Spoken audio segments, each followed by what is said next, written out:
days.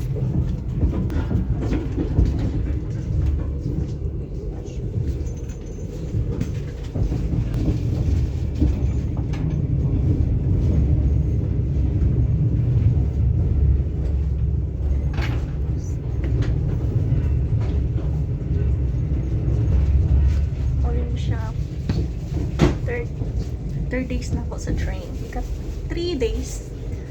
Oh, ay. So, okay. 3 days na ako. Gahapon, naligo ko. Nakaligo na ako gahapon. Karon di na ata magbasa ko. Okay. Isod na masig dryer. Mas turbo kayo. So, saba. Muni akong, ay, mali. Muni akong room. Muna na siya. Akong room na nakoy kaupan. Weird kayo. Naniradog bintana. Ang sarap pagtanaw sa view. So, gawas na lang. Gawas na